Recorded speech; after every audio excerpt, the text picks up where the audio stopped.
Howdy. This is a response to the Lemonade Stand podcast that you're seeing in the background. It's a response to like a 5 to 10 minute clip that they did talking about the medical industry. I'm making this response because they made a few claims that are ranging from arguably false to patently false, and I think they're dangerous and should be responded to. I want to get started quickly, but I will note that I am not a content creator. I don't really want to be a content creator.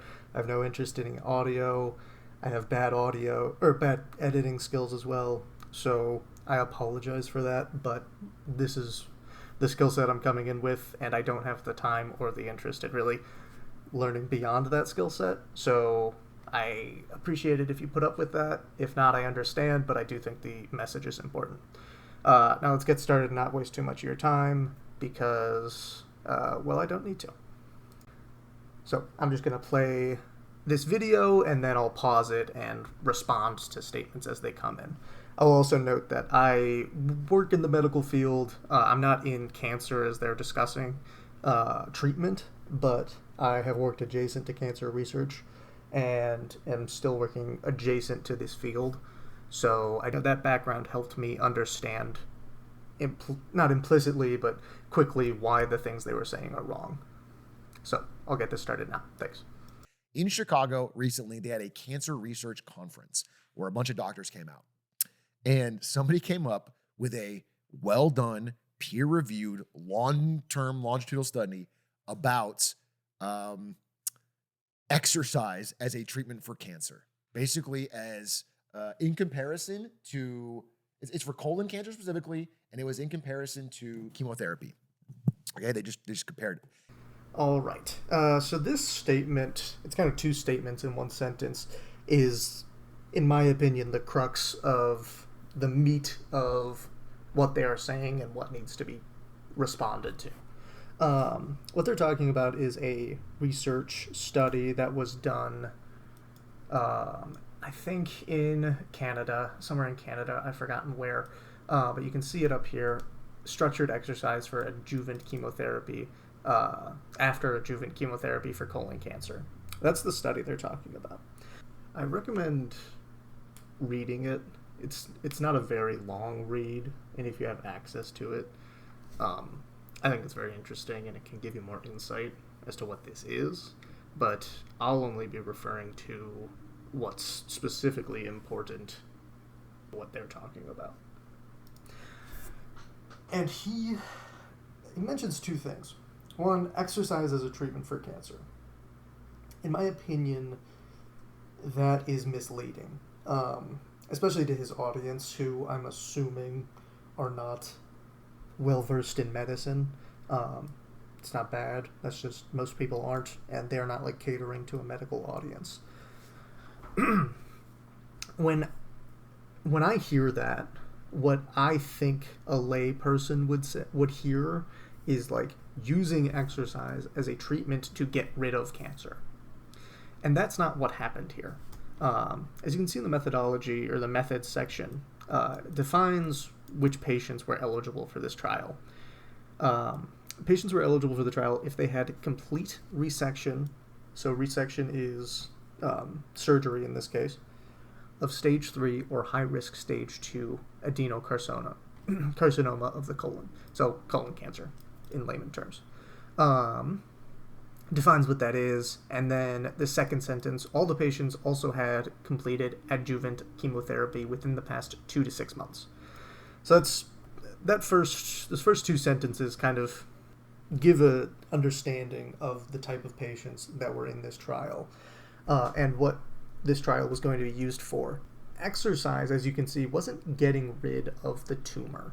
And you can see further down in this study, which we'll look at, they were looking at how exercise affects resurgence. And more interestingly, how, and they talk about more in the clip, and I'm going to talk about it here and later, how exercise is, how different approaches from a doctor can help a patient exercise, or can increase the likelihood that a patient exercises, and then does that increased likelihood actually lead to reduced recurrence or cancer events in the following, I think they go out to 10 years. So, important study, interesting study. Exercise isn't being used to get rid of the cancer. And he's not necessarily saying that, but it feels misleading. And there's another sentence he says later, which kind of I'll loop back to this, and it feels like he's kind of doubling down on that. The actual statement, the second statement is the thing that actually made me want to make this video and feel like I needed to make this video. He says it is in comparison to chemotherapy as the exercise is in comparison to chemotherapy. That's just blatantly false. Again, all the patients had completed adjuvant chemotherapy. Every single patient. So I don't know where he gets that from. I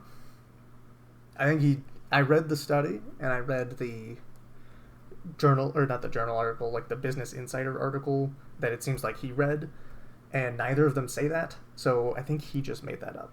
That being said, let's keep going and we'll kind of come back to these points as time goes on.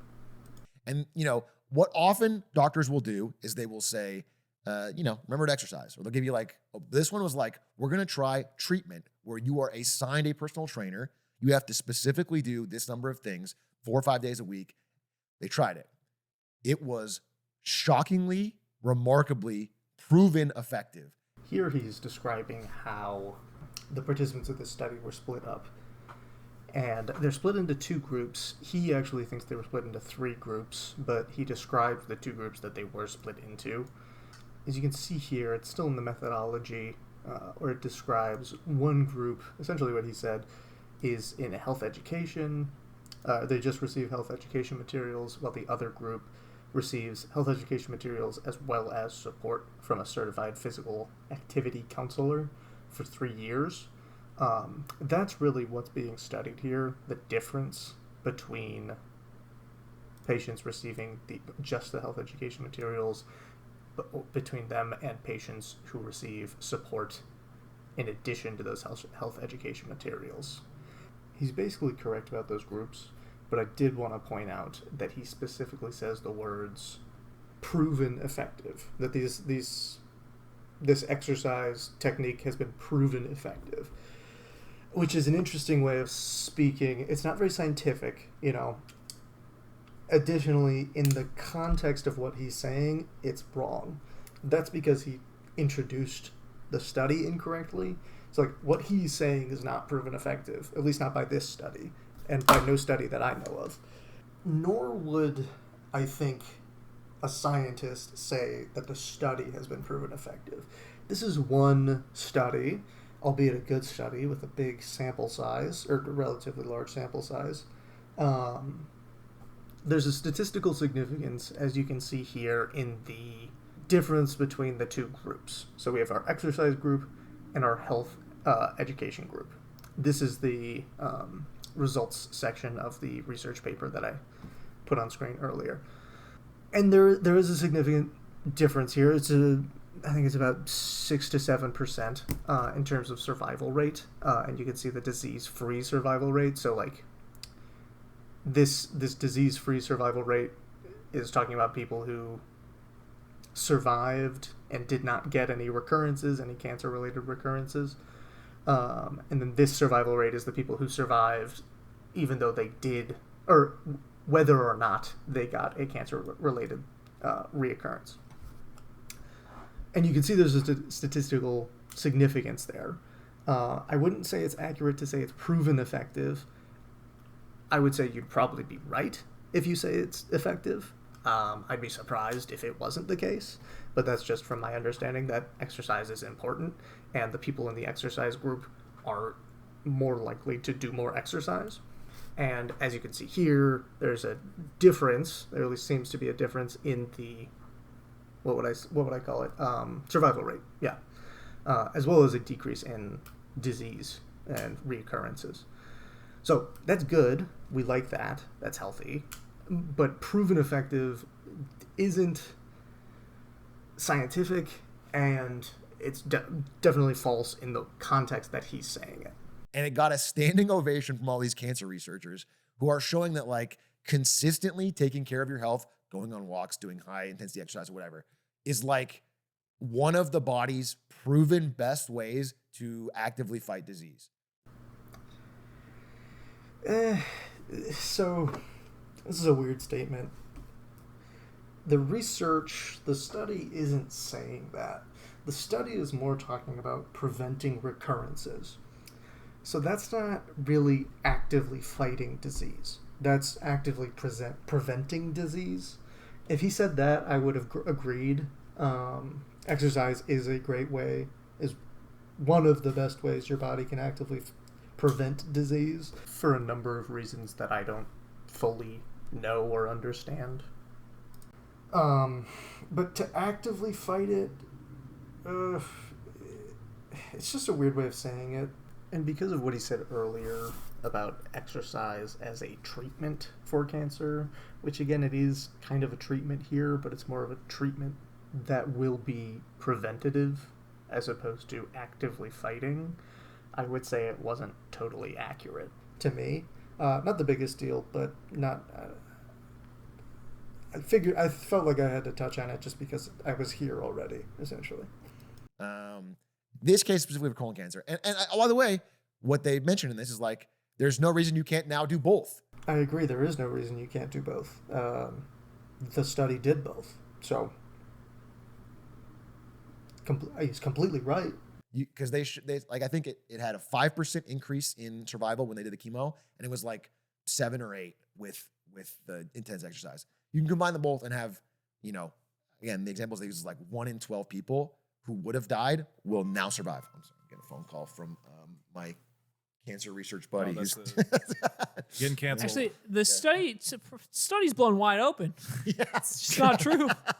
So what this is comparing people who are exercising with the assigned parameters. So there was 3 groups. One of them is like chemotherapy, just the standard thing. And one of them was like they gave them the normal thing they tell them, which is like take care of your health, do exercise. And then one of them was like they took it seriously, and they had government, or I would say they had hospital funds applied to, you get a personal trainer, and you're gonna have a regimen.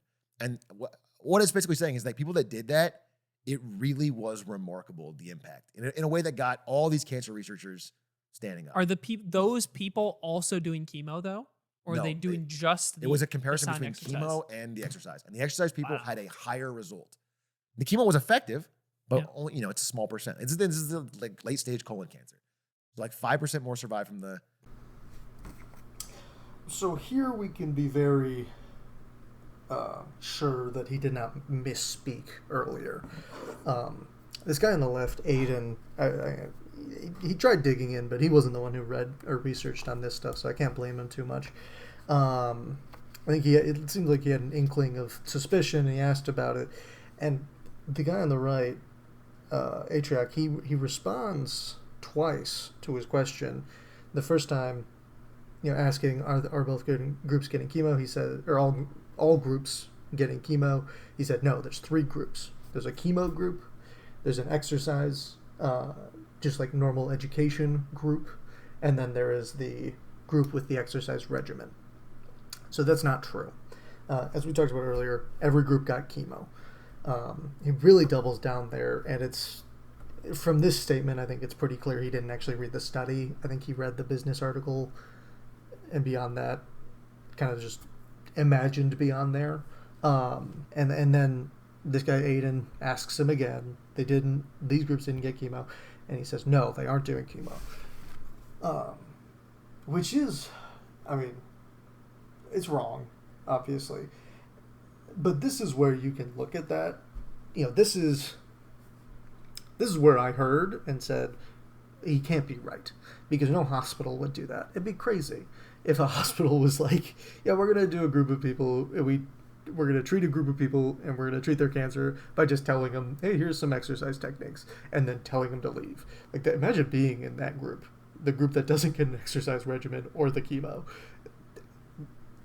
It'd be irresponsible for the hospital to do, and obviously they didn't do it.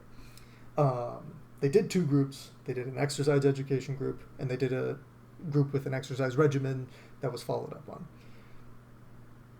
He just made up that other stuff. They go on from there talking about pretty basic exercise is good for you type stuff, which I agree with. Obviously, exercise is a great method of preventing a number of diseases, heart disease, cancer, even just like normal diseases like the flu. If you are normal diseases, what does that mean?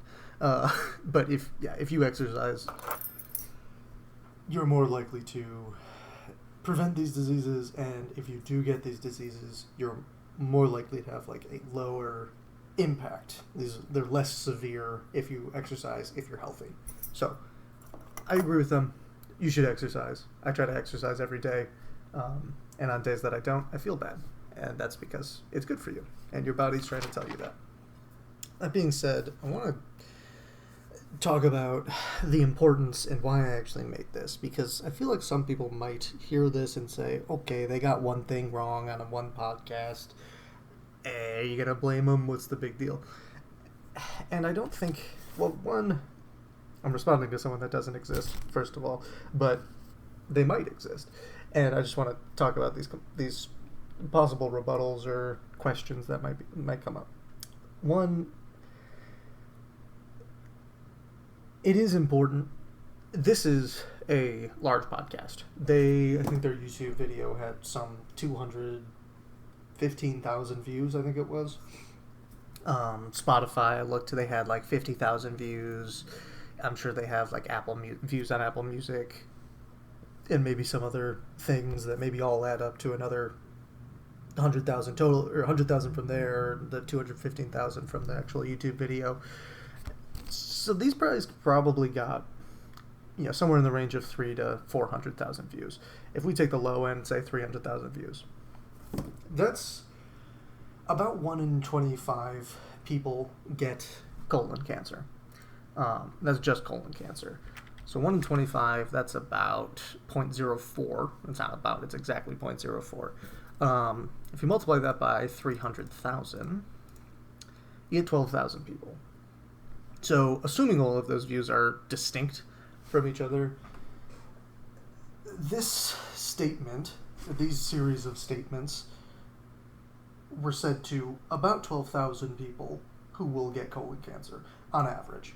Those numbers are going to be a little inaccurate because their audience, the 1 in 25 is for American audiences, which they primarily have, I would suspect, but they probably have a richer audience. They probably have a more white audience, which then corresponds with a richer audience generally. They probably have a audience that has been educated more, like higher levels of education, which then implies they are richer, or trends towards being richer. I'm sure there's another number of things you could dig into to make those statistics a little more accurate, but in general, we'll say 1 in 25. So 12,000 people that heard that are going to get colon cancer on average. They just told 12,000 people that exercise is as effective, if not more effective, than chemotherapy, which is not based in science. It wasn't studied. It wasn't even discussed in the study. And that's dangerous. And let's hope that a significant majority, and I believe a significant majority of those people, we'll say if they get colon cancer, go to the doctor, and their doctor says, yes, exercise is good, but we're going to do all of it. What I'm worried about is the 1% of people, maybe 0.5% of people that, and maybe even lower, that are like, no, according to this study, exercise is actually better than chemotherapy, so I'm not going to do chemotherapy.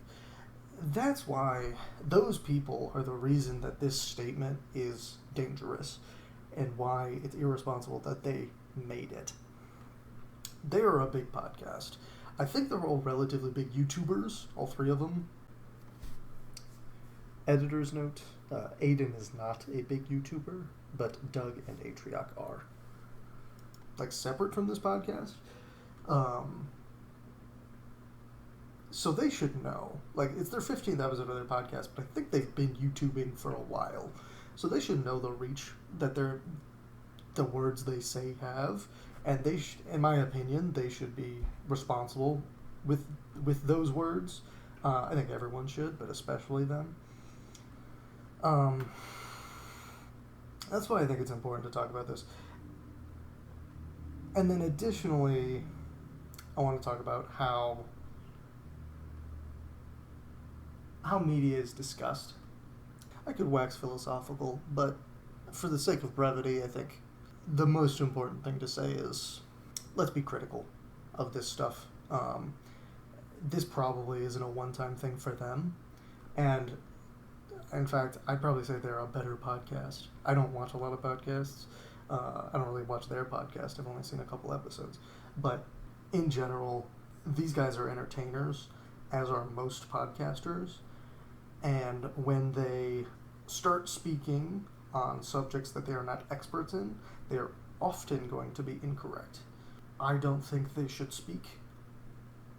Not I don't think they should speak. I don't think they should be speaking inaccurately. It doesn't give them an excuse. Just like saying, hey, they're incorrect most of the time isn't an excuse for them to be incorrect. But you need to be aware that it is their responsibility to be correct, but it's also your responsibility to be critical of them. So I'm not saying you didn't do that, but that's just my soapbox for this type of topic. And they're better than a lot of podcasts. You go listen to Joe Rogan. Dude just makes up whatever the hell he wants. I'm not even sure. At least theirs was like based in some reality. Yeah, I was going to talk more about that, but frankly, I think you guys can come to your own opinions on that type of thing. Thank you for listening. I think this is important. That's why I brought it up. And I think it's important that we talk about these things and that we really think about them. Have a great day.